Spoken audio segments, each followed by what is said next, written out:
حضرت مولا علی شیر خدا نے فرمایا تھا قرآن پاک کبھی پرانا نہیں ہوگا، جب بھی پڑھو گے نیا مزہ ہی آئے گا، نیا سرور ہی آئے گا، نئی کیف۔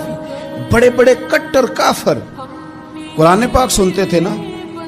ایک دن عتبہ کہنے لگا ابو جہل سے اور دیگر لوگوں سے کہ بڑی ہو گئی لڑائی، بڑی ہو گئی بحث، اس طرح کرتا ہوں میں جا کے نہ تو محمد ابن عبداللہ صلی اللہ میں جا کے بات کرتا ہوں حضور سے۔ عتبہ آ گیا، کہنے لگا میں مذاکرات کرتا ہوں۔ صاحب نے کہا چل تو سیاںہ آدمی ہے، سمجھدار ہے، چلا جا۔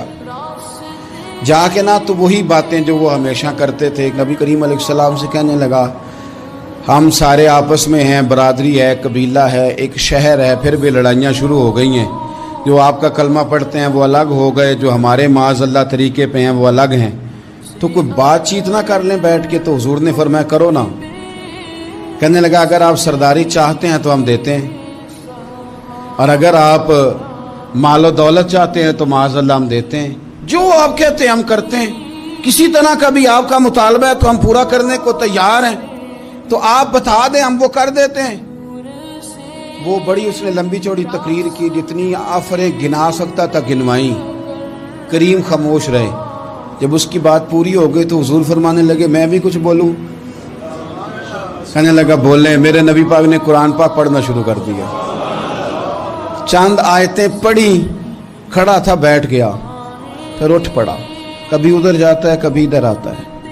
حضور نے تلاوت ختم کی، کہا کوئی بات کرنی ہے؟ کہنے لگا نہیں مجھے اجازت دے دے۔ واپس گیا، جب گیا نا تو ابو جہل دور سے دیکھ کے کہنے لگا جو گیا تھا وہ تو عتبہ تھا، اور یہ جو آ رہا ہے یہ کوئی اور ہے، یہ کوئی اور ہے، یہ وہ نہیں ہے جو گیا تھا۔